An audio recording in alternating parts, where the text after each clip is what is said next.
China has a unique opportunity and responsibility as the world faces an unprecedented economic crisis. China has over $2 trillion in reserves that it can use to get the country ready for the next phase in its economic growth. China cannot afford to bail out the US. The problems in the US are problems the US must address. China's money is much more efficiently used if it is directed inward. China has signaled that with its infrastructure investment project of close to $600 billion that it has announced. Note, however, that that project may mostly go to state-owned enterprises. What China needs to do is it needs to give its country a vision.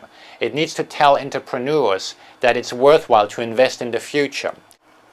The big difference between the US and the Chinese economy is that the Chinese can afford to provide a stimulus. The US thinks it is flexible, but only because it has a Federal Reserve that has a printing press. In the US, we have to raise an unprecedented amount of money over the next year.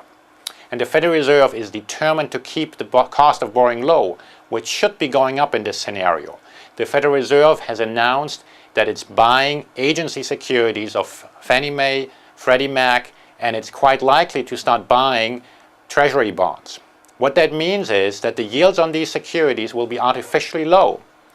It's signaling with that it does not want to have other buyers buy these securities. It does not want private buyers. It does not want foreign buyers. Traditionally, foreign buyers have been buying the bulk of the debt issued by the Federal Reserve. At the Treasury, the policies have been flip-flopping every week. We now have the Chinese investment company complain that there is no clear strategy. The only clear strategy is at the Federal Reserve that says it will print money. Conversely, in China, we have an opportunity to still save consumer spending. Consumers have already scaled down their spending, although year-over-year spending still looks positive. But the Chinese New Year is coming up, and it's urgent that the Chinese government give the country a vision.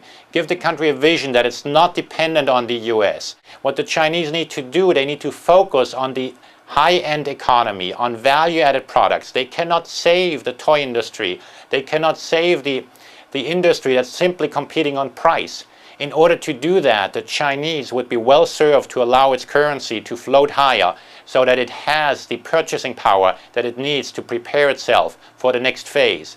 The Chinese cannot bail out the US, but the Chinese can take the right steps to be prepared for what is without a doubt going to be a very rough road. We do not want to be in the same situation in 10 years from now and then see that China does not have the money to stabilize its economy.